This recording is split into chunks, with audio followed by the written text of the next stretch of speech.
Chers amis, bonjour. Nous allons aborder un événement dramatique et de prime abord incompréhensible, à savoir la mort des deux fils d'Aaron au moment où la joie de l'inauguration du sanctuaire est à son comble. Qui étaient Nadav et Abihu et quelle était leur faute pour mériter la mort? Pour ce cours, je me suis inspiré de l'ouvrage de Shlomo, fils du Rav Aaron HaKohen de Kiryat Sefer. Dans le texte de la Torah, chapitre 10 du Lévitique, dans la paracha Shemini, il est écrit « Les fils d'Aaron, Nadav et Abihu, prirent chacun un encensoir, ils y mirent du feu, placèrent dessus de l'encens, et ils apportèrent devant Hachem un feu étranger qui ne leur avait pas été ordonné d'apporter, bien sûr. De devant Hachem sortit alors un feu qui les dévora, et ils moururent devant Hachem. Moïse dit à Aaron, « C'est cela dont avait parlé Hachem en disant, « Je serai sanctifié par ceux qui me sont les plus proches. Je serai glorifié devant tout le peuple. » Quant à Aaron, il garda le silence. Fin de citation. Rachi nous explique que les deux fils avaient exécuté un service sans autorisation. Mais la plupart des commentateurs essayent de comprendre la motivation des deux fils qui les a amenés à agir ainsi. Rabbi aussi dit, ce passage de la Torah, dans lequel on parle de Nadav et Abihu, est lu le jour de Kippour, car la mort des deux fils d'Aaron constitue une kapara, un sacrifice expiatoire et une protection pour le peuple juif en exil. En lisant le récit de cet événement dramatique, les enfants d'Israël se lamenteront et verseront des larmes pour la mort de ces deux justes, et ainsi leurs péchés seront pardonnés, ainsi que le confirme le Zohar.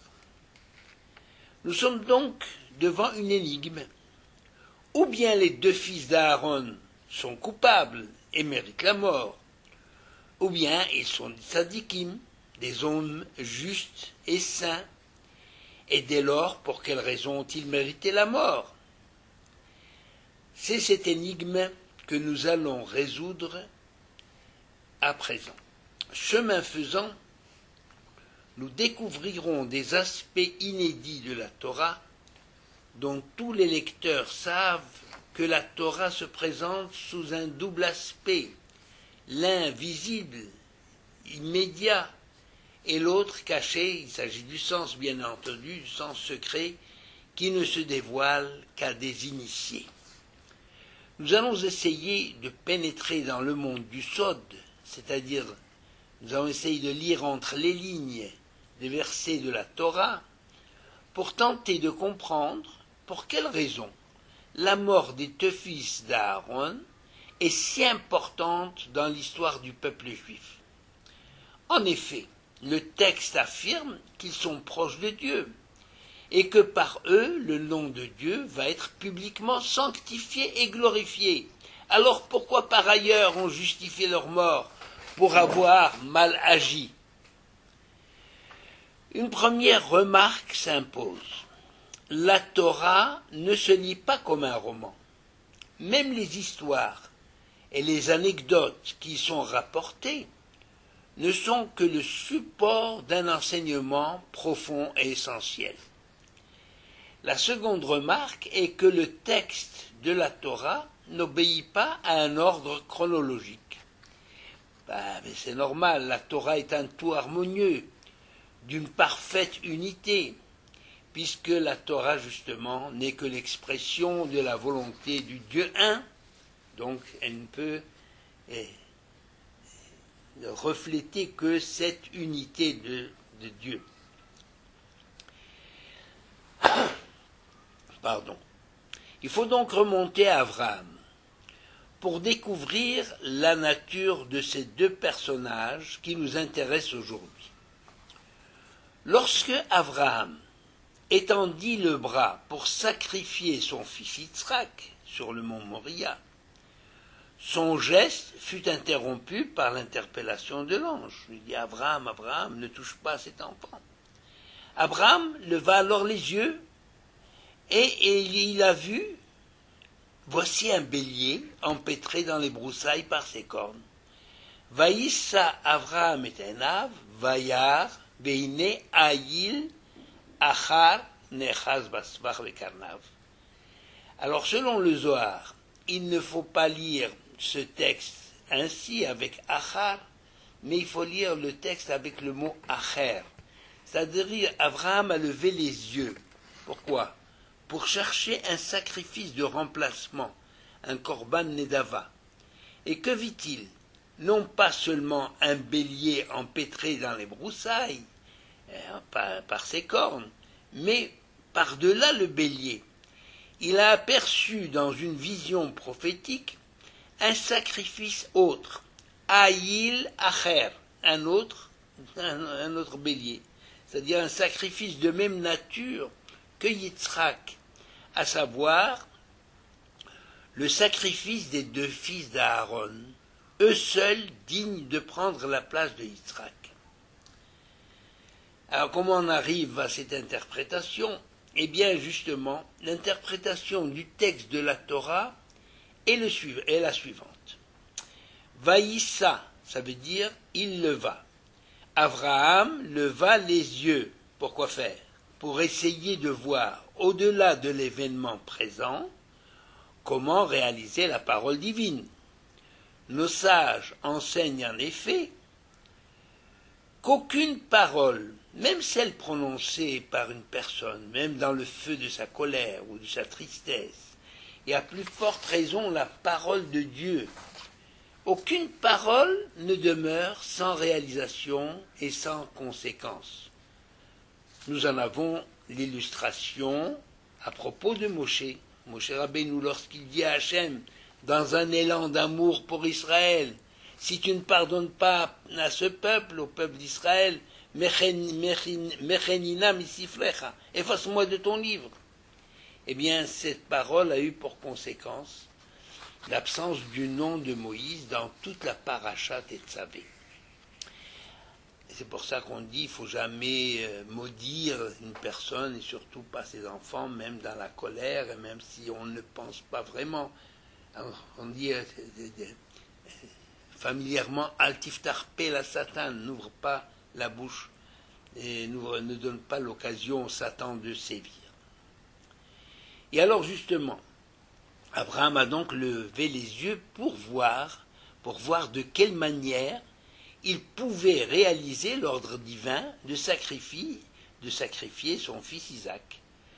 Parce qu'il fallait, s'il avait reçu un ordre, il fallait l'accomplir. Et alors, que vit-il dans sa vision prophétique? Les deux fils d'Aaron, Nadav, âgé de 19 ans, et Avihu, de 18 ans, la somme des deux âges atteignant 37 ans, exactement l'âge de son fils Isaac au moment du sacrifice.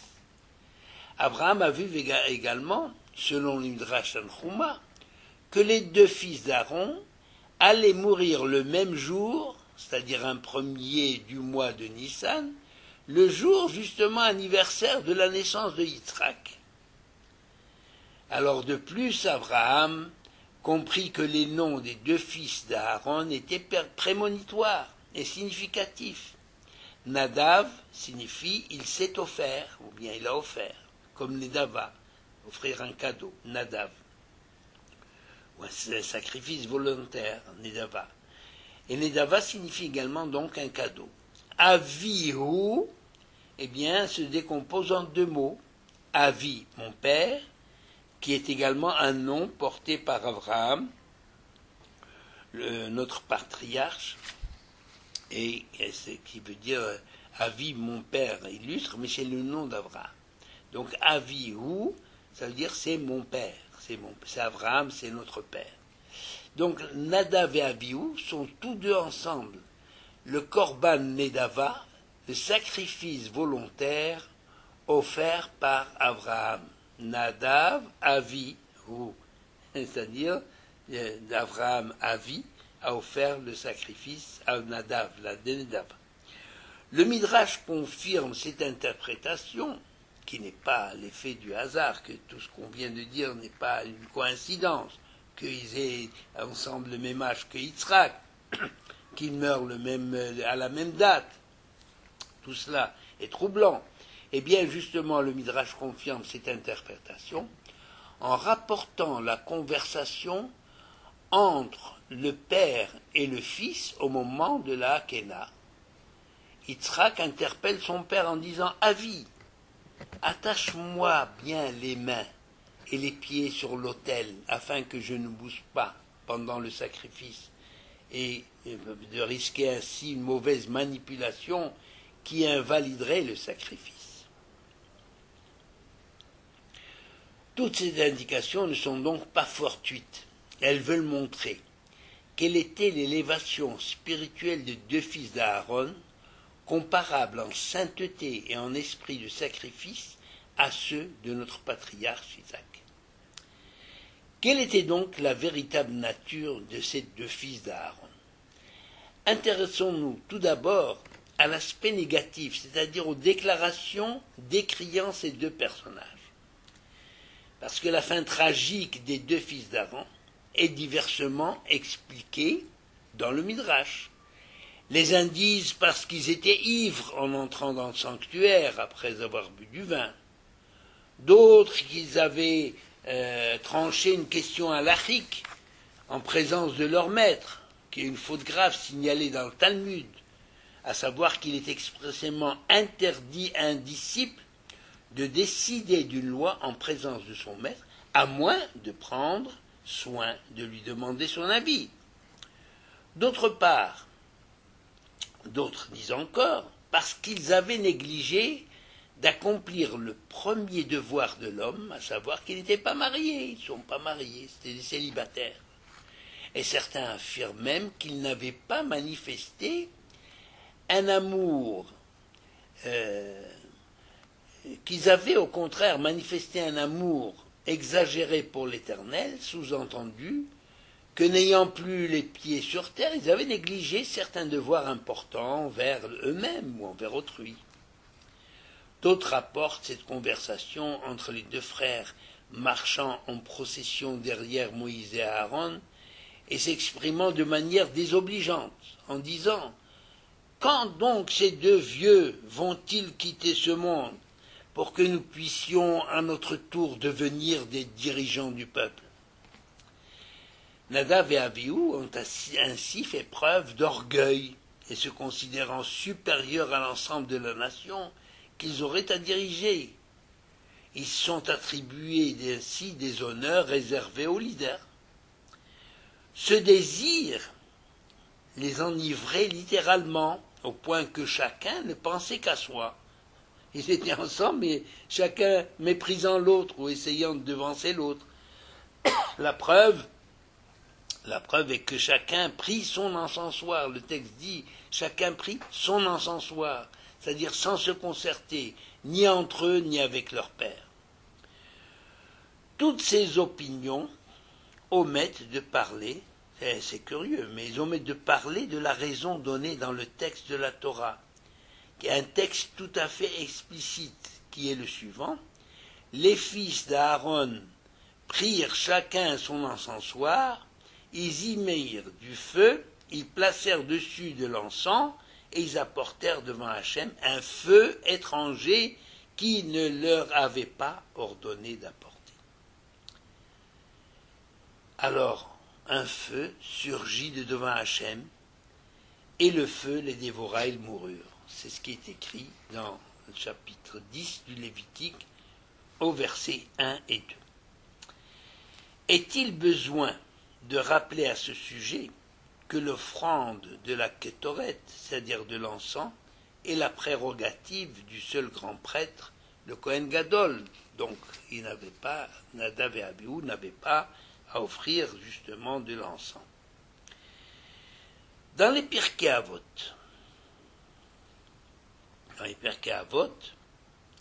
il est dit, c'est-à-dire au chapitre 2, Mishnah 5, Hillel dit, Alta din et travercha, ad shetagia limkomo. Garde-toi de juger ton prochain, à moins de te trouver à sa place. Le commentaire de cette Mishnah est évident. Comme tu ne peux jamais te trouver à la place d'autrui, avec la même approche de l'événement, animé des mêmes sentiments, il ne faut pas juger ton prochain. Seul Dieu, qui détient tous les éléments des circonstances particulières de telle ou telle action, seul l'Éternel peut porter un jugement juste. Il faut donc se méfier des apparences et ne pas se précipiter pour se faire une opinion à la vue d'un incident. Ce principe est justement illustré par le comportement de Nadav et Abihu.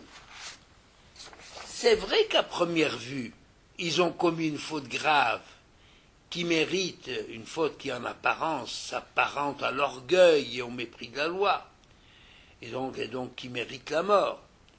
Or la Torah témoigne à travers les paroles de Moshe adressées à Aaron pour le consoler face à ce drame.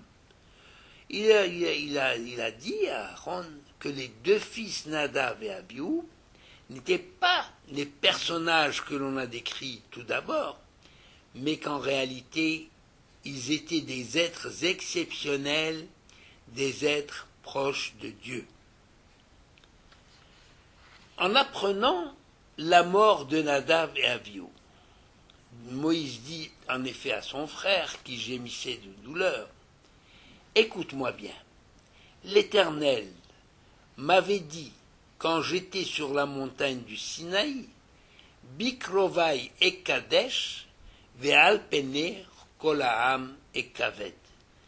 C'est-à-dire, je serai sanctifié par ceux qui me sont proches et glorifié à la face de tout le peuple.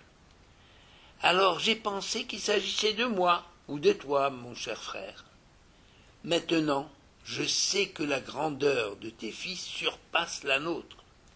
Ils sont morts justement parce qu'ils sont proches du Tout-Puissant et soumis à un châtiment sévère pour la moindre faute. C'est-à-dire, plus la personne est importante, et plus la faute, même minime soit-elle, est plus grave que pour l'homme du peuple. Et ces belles paroles, donc, ont consolé Aaron. Alors, Vaïdom Aaron a gardé le silence.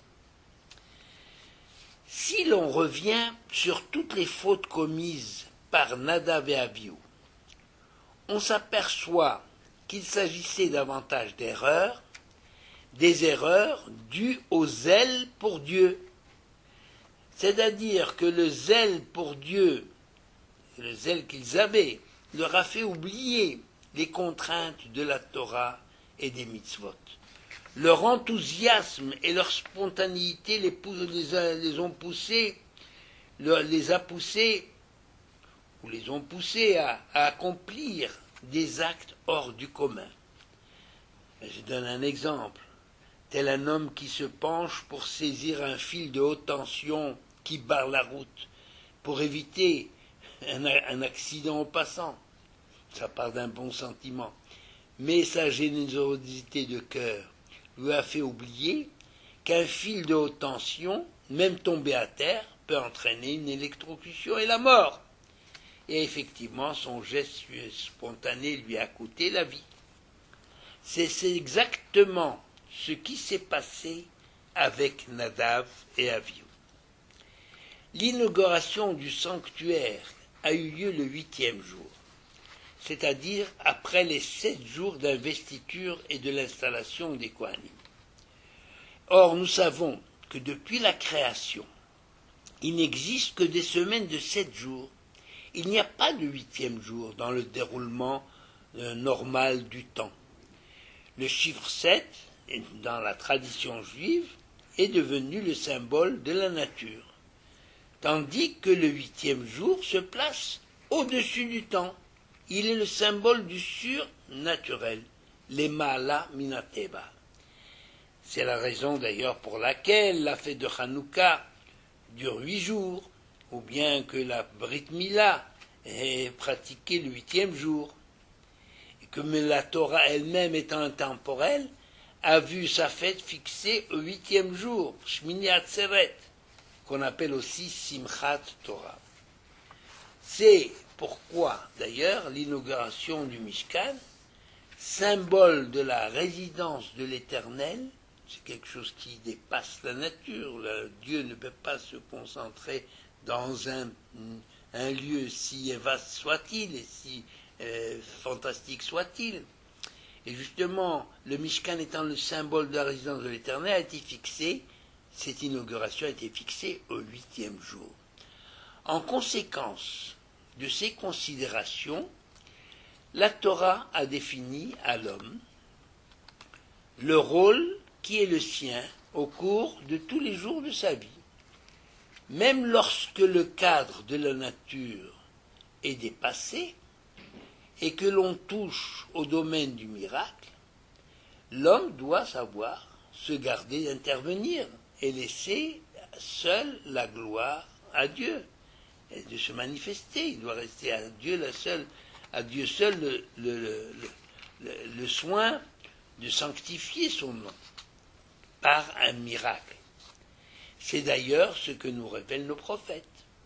La rédemption finale que nous souhaitons de tous nos vœux, que nous appelons de tous nos vœux, se produira en dehors de toute contingence naturelle. L'homme n'aura pas besoin d'intervenir. Dieu interviendra tout seul, par des moyens surnaturels. Donc, ce jour de l'inauguration, exceptionnellement, le grand prêtre devait s'abstenir d'apporter du feu, le feu de l'encens. Le feu devait descendre du ciel pour montrer l'agrément de l'Éternel, son agrément de résider dans le sanctuaire que les hommes lui ont préparé.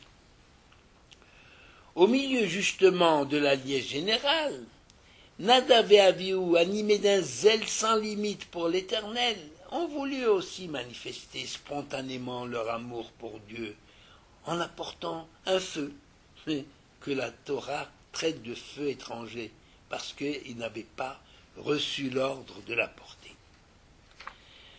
Alors on peut se poser maintenant, on va réfléchir pour quelle raison cette faute a été durement sanctionnée immédiatement. Eh bien, pour rappeler aux enfants d'Israël, au-delà de cet événement, que depuis la promulgation de la Torah sur le mont Sinaï, les actions de l'homme n'ont de valeur que dans la mesure où elles sont conformes aux ordres de la loi divine. L'initiative personnelle ne peut se manifester que dans la ferveur avec laquelle on réalise la volonté divine exprimée au travers des mitzvot. D'ailleurs, le mot mitzvah, qui signifie ordre, un ordre de la part de Dieu, un commandement, mais il signifie également lien. Tzavta, en araméen, c'est le lien qui unit l'homme à l'Éternel. Lorsqu'un homme accomplit une mitzvah, il se relie à la centrale de vie, c'est-à-dire à l'Éternel. Or, il n'existe aucune mesure, aucune commune mesure entre une action spontanée, c'est-à-dire un élan de son cœur, et la même action accomplie pour obéir aux ordres de la Torah. Cette dernière, c'est-à-dire celle qui est liée à l'ordre de la Torah, c'est la mitzvah que l'on pratique, elle participe à la réalisation du monde et de la vie, tandis que la première, c'est une bonne action, certes, mais son effet est limité au lieu et au moment où elle est accomplie. L'exemple le plus courant que je donne, c'est celui du geste du don de la tzedaka. C'est-à-dire, la tzedaka, c'est une bonne chose en soi, mais si on le fait parce que Dieu nous l'a demandé, eh bien, ce geste rejoint tous les gestes de tous les hommes qui accomplissent la volonté de Dieu. C'est comme un soldat sur le champ de bataille qui prend une initiative qui n'apporte rien à l'avancement de la bataille, mais qui, au contraire, lorsqu'il obéit et remplit son rôle à son poste, quel qu'il soit, eh bien, il participe de la victoire. Ça, c'est le principe même de la mitzvah, parce qu'elle unit tous ceux qui accomplissent la mitzvah pour la réalisation du monde. La punition infligée à Nadav et Abihu ne les sanctionnait pas au niveau de leur intention, qui était bonne et louable, mais au niveau de l'action. Leur excès d'enthousiasme et idéaliste, il est condamnable et dangereux, parce qu'il bouscule les limites. C'est-à-dire, pour ne citer que l'exemple de cette maman, par exemple, qui, par amour pour son enfant, gravement malade, lui administre 2 traitements en même temps pour rater la guérison, alors qu'il faut les espacer de 12 heures. À vous imaginer aisément le résultat d'une telle manifestation d'amour. Elle met la vie de son fils en danger, si ce n'est pas la fin de sa vie. Eh bien, à ce sujet, on pourrait poser la question. Pourquoi la Torah n'a pas permis à l'homme de manifester librement son désir de se rapprocher de Dieu? On aurait pu laisser faire confiance à l'homme et le laisser libre de choisir la voie qui mène à Dieu. Eh bien, justement, tout simplement, parce que l'homme ne chercherait que ce qui lui procure un plaisir d'ordre intellectuel, ou moral, ou psychologique, ou même physique. Et finalement, cet homme n'aboutirait qu'à s'auto-satisfaire. En nous imposant une obéissance qui exige un effort, la Torah oblige notre être à s'élever au niveau de sa divine sagesse et à son véritable épanouissement. On peut illustrer cette réalité simplement au niveau de l'éducation des enfants. Des enfants au désir desquels, c'est ce que j'allais dire, on peut dire les caprices, desquels on cède sans limite et sans discernement, finissent par perdre toute notion d'effort et de lutte pour la vie. Et ça en fait des enfants gâtés qui sont perdus. Pour montrer justement la grandeur d'âme de Nadav et Abihu, nous devons revenir à l'incident qui rapporte les paroles échangées entre les 2 frères, alors qu'ils suivaient en procession leur père et leur oncle. Rappelons ces paroles, que nous avions déjà interprétées comme l'expression d'un orgueil démesuré. Ces paroles sont les suivantes. À quand la mort de ces 2 vieux, pour que nous puissions diriger le peuple à notre tour? Eh bien, justement, tous les reproches faits à Nadav et Abihu à propos de ce comportement trouvent sous la plume de certains de nos sages, qui s'inspirent du Zohar, trouvent des interprétations qui nous font découvrir la véritable nature des 2 fils d'Aaron.